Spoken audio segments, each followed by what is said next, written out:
Hola a todos, entonces comenzamos la unidad 1 de Biología del programa de estudios de Art Chillens para segundo medio. El material genético vamos a ver. La herencia es una característica propia de todos los seres vivos. El parecido con tus padres, con tus hermanos o abuelos, en la forma de tu cara, de tus ojos, el pelo o la personalidad, son rasgos heredados de tus progenitores. Estas características son ejemplo del fenotipo, es decir, rasgos que son determinados por la información genética que traemos, por la herencia de nuestros padres, como del ambiente en que nos desarrollamos. ¿Dónde se encuentra entonces esta información genética? Se encuentra en cada una de nuestras células, que es la unidad básica, estructural y funcional de todo ser vivo. Dentro de nuestras células, en el núcleo, se encuentra el material genético. En 1960 se comprobó en realidad que el material genético se encuentra dentro del núcleo celular. Y aquí vamos a ver un ejemplo de esos experimentos. En la rana A, en este caso, se extrajo un óvulo, y a este óvulo, a través de la radiación, se le destruye y por lo tanto queda una célula anucleada. Y en cambio en la rana B también se extrae un óvulo, y a este óvulo, al revés del anterior, solamente se deja el núcleo. Este núcleo es puesto en la célula de la rana A, y como resultado queda un renacuajo con las características de la segunda rana, de la rana B. ¿Ya? Con este experimento, que es bastante simple, se comprobó que el material genético entonces estaba contenido en el núcleo celular.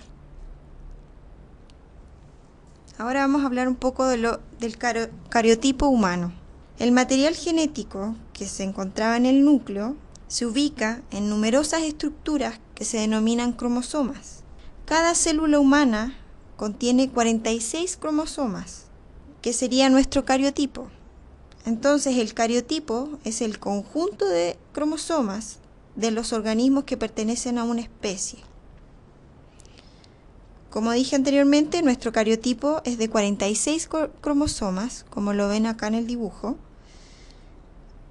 y por lo tanto tenemos 23 pares de cromosomas, excepto en las células como el óvulo y el espermio, donde ellos tienen la mitad de nuestros cromosomas, de las células somáticas, que serían 23 cromosomas. Los cromosomas de cada pareja se denominan cromosomas homólogos. Son idénticos en tamaño y forma. Ahí pueden ver los pares de cromosomas con sus cromosomas homólogos. Dentro de estos 23 pares hay un par que determina el sexo. Estos son los cromosomas sexuales, X e Y. Para un individuo mujer presenta el cromosoma XX, y en el caso de un individuo hombre, XY. Por lo tanto, el cromosoma sexual Y es el factor que determina que un individuo sea hombre. Cada cromosoma contiene información que permite la expresión de muchos fenotipos, como por ejemplo el color de ojos, el color de la piel, el color del pelo que tenemos. Cuando se altera la estructura de un cromosoma, afecta la expresión de muchos fenotipos. Por ejemplo, ustedes deben conocer la enfermedad del síndrome de Down o la trisomía 21. En este caso, los niños que la presentan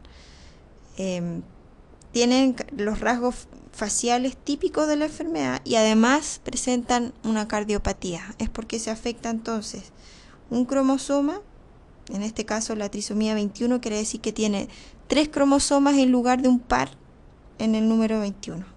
Ahora vamos a hablar un poquito del análisis del cariotipo. La técnica más utilizada es el cultivo de linfocitos, que es un tipo de células que tenemos en la sangre, que son glóbulos blancos, ¿ya? ¿Para qué se hace este examen? Para cuantificar cuántos cromosomas tenemos y podríamos identificar también los cambios en la estructura del cromosoma. ¿Ya? ¿En qué consiste este examen? Se toma una pequeña muestra de sangre al paciente y a través de medios de cultivo especiales se estimula la división de células sanguíneas. Luego se toma una gota de ese cultivo y se deposita en un portaobjeto. Cada gota tiene miles de células. Sobre la gota del cultivo se aplica un colorante para teñir los cromosomas. Mediante un color especial los hacen visibles a través del microscopio.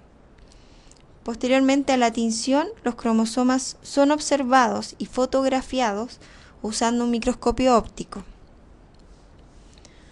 Después de tener estas fotografías, los cromosomas son recortados, ordenados a través de normas internacionales y establecen el orden de los cromosomas. Ahora, ¿para qué sirve hacer este tipo de estudios? Para determinar anomalías o que causan malformaciones o enfermedades específicas transmitidas a través de los cromosomas. Ahora vamos a hablar un poquito de los genes. En los cromosomas tenemos mensajes o códigos que determinan cada actividad celular. Estos códigos se encuentran en fragmentos pequeños del cromosoma denominados genes. Aquí en el dibujo podemos ver el cromosoma. Aquí vemos el núcleo celular, los cromosomas pequeñitos adentro del núcleo. Y aquí tenemos un cromosoma donde se puede ver la hebra de ADN, que sería entonces el dibujo, y cada porción de ADN representa un gen. Aquí en este dibujo se puede ver más claro que está el gen 1, el gen 2, ¿ya? Entonces estos códigos que están en los cromosomas serían los genes que transmiten la información genética. Cada cromosoma contiene miles de genes, donde cada uno aporta un código particular. Por ejemplo, el color del pelo está determinado por varios genes que se ubican en diferentes cromosomas. El lugar que ocupa un gen dentro de un cromosoma se llama locus. Los cromosomas homólogos contienen los mismos genes. En el ser humano existen aproximadamente 30.000 genes ubicados en los 23 pares de cromosomas homólogos. Ahora, los cromosomas están formados por proteínas y por ácido desoxirribonucleico o ADN. El ADN es la molécula que contiene en el fondo el material genético, como sale acá en el dibujo. El ADN es una macromolécula y está formada por 2 hebras. Aquí se puede apreciar las 2 hebras que van entrelazadas. Y cada hebra está compuesta por millones de subunidades que se llaman nucleótidos. Para que una enorme molécula de ADN se pueda almacenar en el núcleo de la célula, las hebras se unen entre ellas a través de proteínas. Se enrollan sobre estas moléculas, lo que permite que quede como un empaquetamiento de los cromosomas, disminuyendo su tamaño. Por lo tanto, sí pueden caber todas estas minúsculas moléculas dentro del núcleo, que también es bastante pequeño.